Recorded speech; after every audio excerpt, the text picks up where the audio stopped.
banyak orang yang belum tahu tentang dunia industri dan bagaimana sebenarnya anak agribisnis bekerja di balik layar perusahaan besar. Nah, Bang Yanuar sendiri kan punya perjalanan karir yang menarik banget ya, mulai dari Sampurna sampai sekarang di PT Pupuk Indonesia. Nah, menurut apa menurut Abang apa turning point atau titik balik terbesar dari perjalanan karir Abang ini, Bang? Oke, tapi, saya disclaimer dulu ya, tadi saya lupa. Saya maksudnya izin hadir di sini sebagai alumni ya, maksudnya sebagai alumni, undangannya sebagai alumni Hima Sperta, maksudnya saya di sini bukan menjadi sebagai karyawan, maksudnya saya, tidak mewakili perusahaan, cuman saya sharing informasinya tadi. Cuman tadi apa tadi pertanyaannya? Titik balik terbesar Abang selama jalan karir, Bang? Contohnya gimana tuh maksudnya? Titik balik mungkin kayak momen di mana Abang kayak ngerasa prosesnya itu yang bikin Abang bisa sampai titik ini gitu, bisa Oke, dapat jadi perjalanan karir kayak gini, Bang. oke boleh, mungkin saya share ketika, apa namanya, prosesnya lah ya. Jadi, ya tadi saya sempat cerita sedikit ya, jadi ketika awal itu, saya juga tidak selalu mulus juga ya keterima di pekerjaan itu. Jadi, buat teman-teman ataupun adik-adik nantinya, ketika satu 2 perusahaan itu belum berjodoh dengan kita, itu jangan jangan patah semangat gitu loh. Jadi, eee peluang-peluang lain itu bisa jadi yang kita tidak ekspektasi itu ada jalannya, cuman catatannya tetap kita harus mempersiapkan diri kita gitu. Kita harus, ya mungkin kalau untuk tes gitu misalnya kebanyakan, psikotes dan sebagainya kita persiapkan belajar gitu, termasuk tes, ketika untuk persiapan wawancara dan sebagainya. Jadi, tidak semua, misalnya nah, ini mungkin ini yang pengalaman saya ya, misalnya saya merasa lemah di mata kuliah apa atau pelajaran apa gitu ya. Jadi itu jangan dijadikan suatu hambatan besar gitu ya, suatu ketakutan karena ya tadi saya bilang ketika kita tes pekerjaan, itu belum tentu mata kuliah itu keluar di tes gitu loh. Jadi bahkan umumnya yang saya sering temui, kita prosesnya itu hanya tes, apa ya bahasanya, tes akademik tes potensi akademik aja, tes potensi akademik, terus misalnya group discussion, terus wawancara. Nah itu yang malah, challenge-nya di situ gitu. Makanya kenapa saya tadi sempat bilang ketika organisasi itu penting, karena ketika kita bagaimana cara kita komunikasi, bagaimana cara kita berdiskusi, nah itu yang menjadi menurut saya itu yang menjadi poin besar ketika kita melakukan proses seleksi gitu. Nah, ketika di perusahaan dan kalau di perusahaan multinasional mungkin ada tambahan, TOEFL ataupun bahasa Inggris gitu. Jadi ya mungkin u sep sep seumumnya ketika kita memang ingin fokus cari, berkarir di perusahaan ataupun di ASN juga bisa, di BUMN juga bisa, yaitu kita harus mempersiapkan lah, disesuaikan dengan pastikan kita bisa browsing juga tuh, apa aja sih tahapan tesnya dan sebagainya. Ah, kan banyak orang yang masih nganggap agribisnis itu sempit ya, Bang. Kebanyakan orang kan masih belum tahu agribisnis itu gimana. Agribisnis itu masih kelihatan kayak underrated gitu ya, Bang. Mhm. Menurut Abang sendiri, sebenarnya peluang karir anak agribisnis itu seluas apa sih, Bang? Nah itu, tadi mungkin nyambung juga ke pertanyaan paling awal tadi ya, kenapa saya dari pertanian dan memilih agribisnis, karena secara keilmuan gitu ya, secara keilmuan agribisnis itu memang memiliki, eee, cabang yang cukup luas gitu loh. Maksudnya di pertaniannya kita ada mendapatkan, terus di komunikasi, terus di ekonominya itu juga kita ada. Nah, cuman memang kita perlu ada tambahan untuk mendalaminya, karena kalau pengalaman saya, kita tuh cukup luas, tapi memang perlu ada pendalaman dan mungkin itu harus, kita tambah sendiri gitu. Maksudnya kita harus mendalaminya lah gitu, biar ilmunya semakin luas. Nah, kalau bilang peluang apa tadi, berkarir di perusahaan gitu ya, mungkin kalau saya boleh cerita ya, dari saya sendiri,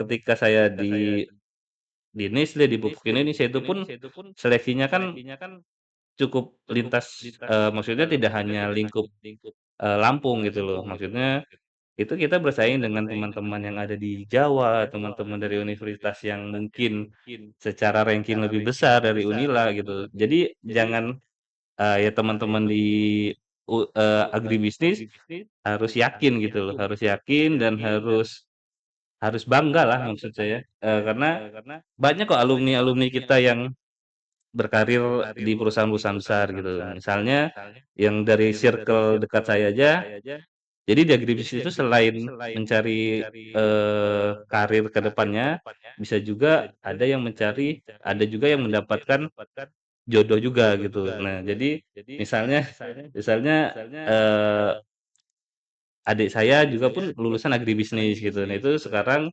bisa, di Kementerian Pertanahan, ATR BPN. Terus, eee, istri saya yang kebetulan alumni agribisnis juga itu bisa bekerja di BUMN juga. Terus teman angkatan saya pun ada dulu ketua umum juga itu ada di, Bank Indonesia. Jadi teman-teman jangan meng-underrated jurusannya sendiri gitu loh, karena, peluang untuk berkarir itu sangat terbuka. Cuman catatannya, ya teman-teman dan adik-adik semua harus mempersiapkan gitu loh. Jangan jangan, "Ah, ternyata senior banyak kok, nanti otomatis kita bisa masuk." Nah, jangan jangan berpendapat seperti itu, harus dipersiapkan gitu. Cuman jangan, mengecilkan atau tidak pede gitu. Jadi harus pede dulu, harus pede tapi diikuti dengan persiapan yang matang gitu sih, Mbak. Insecure atau gimana sama jurusan sendiri, kita harus pede, asal kita juga mau usaha teman-teman, pasti ada jalannya. Kalau boleh tahu Bang, sebenarnya kerja di industri pupuk tuh ngapain aja sih Bang? Mungkin kan banyak orang yang belum tahu di balik layar tuh gimana, belum kebayang dunia kerjanya di PT Mhm. Pupuk itu gimana Bang? Jadi memang, eee, berarti saya agak cerita sedikit secara umum ya, tapi di googling pun ada kok ini. Jadi PT Pupuk Indonesia itu salah satu BUMN sekarang di bawah juga, apa namanya, Danantara, itu kita mempunyai ada anggota holding. Jadi, secara produsen pupuk itu tuh ada 5 perusahaan, mulai dari, Lok Sumawe itu ada pupuk Iskandar Muda, di Palembang itu ada pupuk Sriwijaya, ada pupuk Kujang di Cikampek, Petrokimia Gresik, dan ada pupuk Kalimantan Timur. Itu secara produsen pupuk. Sebenarnya, eee 5 tahun yang lalu saya diterimanya di Petrokimia Gresik. Di Petrokimia Gresik itu saya, eee, di departemen penjualan, penjualan komersil ataupun yang jadi secara penjualan tuh pupuk ada, subsidi, yang dibantu pemerintah untuk petani, ada juga yang non subsidi. Nah, saya yang di non subsidi. Cuman, berjalannya waktu di 2025 saya pindah ke Pupuk Indonesia. Jadi Petrokimia Gresik itu salah satu anggota holding dari Pupuk Indonesia dan di 2025 saya pindah ke Pupuk Indonesia dan sekarang di, departemen pengawasan di bagian audit gitu. Jadi kita sekarang ikut membantu, proses pengawasan atas, unit kerja agar optimal dan sesuai dengan, apa ya, sesuai dengan prosedur lah gitu yang berlaku. Bang berarti di pengawasan ya atau audit? Sekarang di pengawasan ya, betul. Eee, Jadi tugas Abang tuh ngapain aja, terus apa sih Bang yang terjadi di balik layar industri mungkin banyak yang orang-orang nggak tahu sebenarnya tuh kalau kerja sebagai pengawasan tuh begini gitu Bang. Saya mungkin ceritanya cuman, eee, sebatas sebatas umum ya, maksudnya, eee, ya sebatas umumnya pekerjaan SPI itu ya melakukan pengawasan terhadap unit kerja, proses bisnisnya sudah berjalan sesuai dengan seharusnya atau belum, dan kita pun, apa ya, mendeteksi agar, potensi-potensi fraud ataupun kecurangan ataupun potensi kerugian itu bisa dideteksi sedini mungkin dan bisa kita minimalisir untuk kita tindak lanjuti sebelum sebelum itu terjadi gitu. Nah, atau gambaran simpelnya kita itu kan audit internal. Audit internal itu kita sebagai, eee, membantu saya terlalu dalam agak agak ini juga takutnya, apa namanya, membantu unit kerja terkait untuk mengawasi proses bisnisnya agar tidak menjadi, temuan yang lebih besar oleh, audit-audit di luar perusahaannya gitu. Kalau menurut Abang, peran anak agribisnis di perusahaan besar tuh seberapa penting, Bang? Nah makanya agribisnis itu tadi saya bilang ya, cukup luas gitu cakupannya dan ini pendapat saya ya, pendapat saya. Umumnya perusahaan terutama yang manufacturing itu pasti kan dia punya produk gitu. Dia punya produk pasti, di akhirnya produk itu tujuannya agar bisa terjual dan, akan memberikan laba kepada perusahaan. Nah, setidaknya potensi di ujung untuk sebagai, apa ya, di tim, penjualan itu agribisnis sangat terbuka gitu di situ. Untuk semua, tidak hanya di perusahaan tidak hanya di perusahaan yang di pertanian. Tadi saya pernah kita di awal saya sempat cerita, sempat di Sampurna juga, itu kita di, industri rokok yang maksudnya tidak tidak bersentuhan langsung dengan agribisnis, walaupun kalau ditarik ditarik ke hulunya iya itu ada tembakau dan sebagainya, cuman kita tidak sejauh sana kan, kita sudah jadi produknya gitu. Habis itu kita ke Nestle, oke itu ada apa, misalnya ada susunya atau ada, eee yang berbau-bau peternakan, tapi kan kita nggak sampai ngurus yang di sananya, kita di ending-nya gitu, di hilirnya.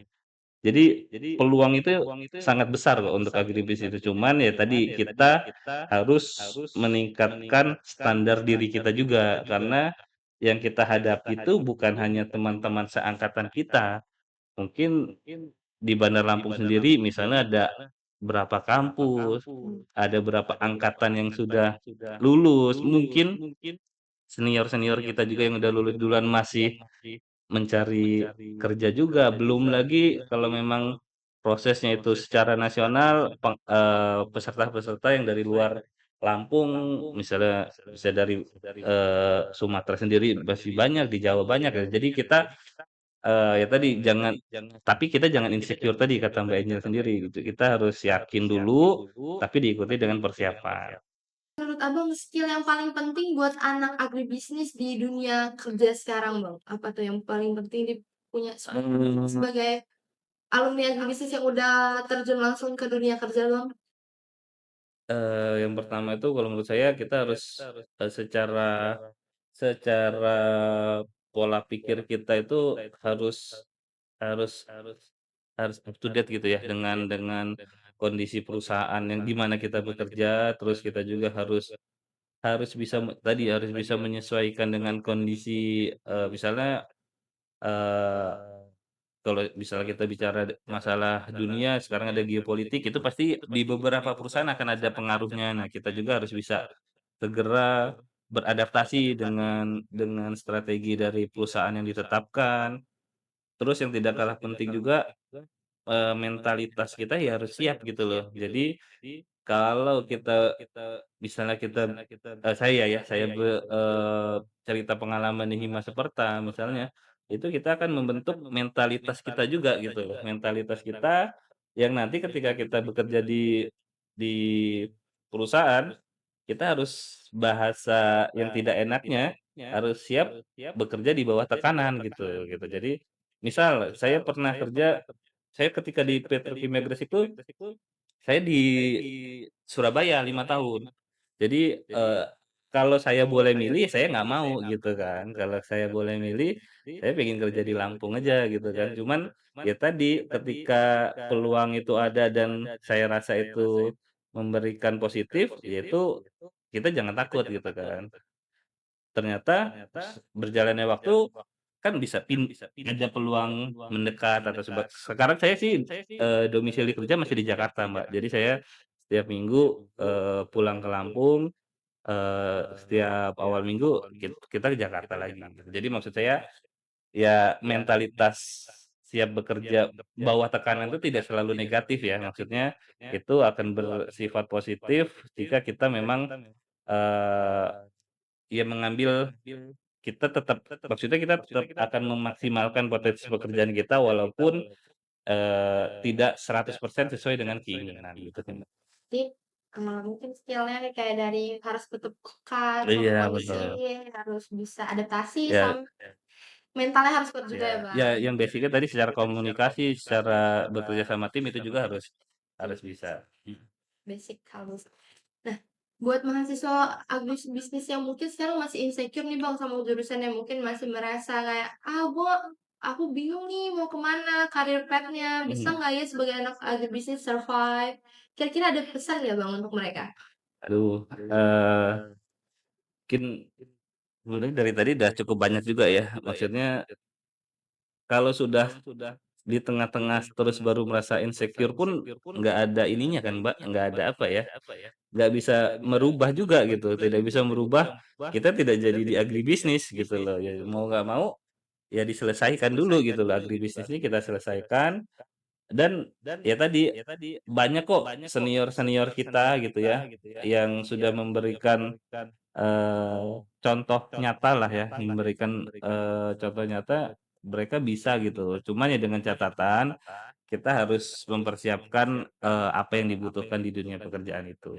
Secara peluang itu sangat terbuka kok. Jadi, kalau yang insecure-insecure itu maksudnya ya harus bisa dikondisikan lah gitu loh. Jangan insecure tuh manusiawi, tapi jangan terlalu menyebabkan kita jadi takut ngapa-ngapain gitu. Mungkin buat teman-teman yang lagi nonton terus masih merasa kayak insecure buat jurusan agribisnis, jangan kayak gitu ya teman-teman. Nah, dan terakhir nih Bang, kalau dunia agribisnis harus dideskripsikan dalam 3 kata, kata apa yang bakal Abang pilih Bang? Agribisnis ya, Mhm. eee, pertanian, kata pertama pertanian, terus usaha, usaha tuh misalnya potensi usahanya besar, sama, uang atau keuntungannya. Seru banget ngobrol kita hari ini bareng Bang Yanuar. Dari cerita Bang Yanuar tadi kita jadi tahu kalau agribisnis itu nggak sesempit apa yang orang bayangin. Dari lapangan sampai dunia korporasinya, semuanya tuh saling terhubung dan punya peran penting di balik jalannya industri. Thank you banget buat Bang Yanuar yang udah sharing pengalaman dan insight keren hari ini. Dan buat teman-teman yang lagi dengerin, semoga episode kali ini bisa jadi bikin kita makin bangga jadi anak agribisnis dan makin semangat buat berkembang kemanapun jalurnya nanti. See you on the next episode. Bye-bye.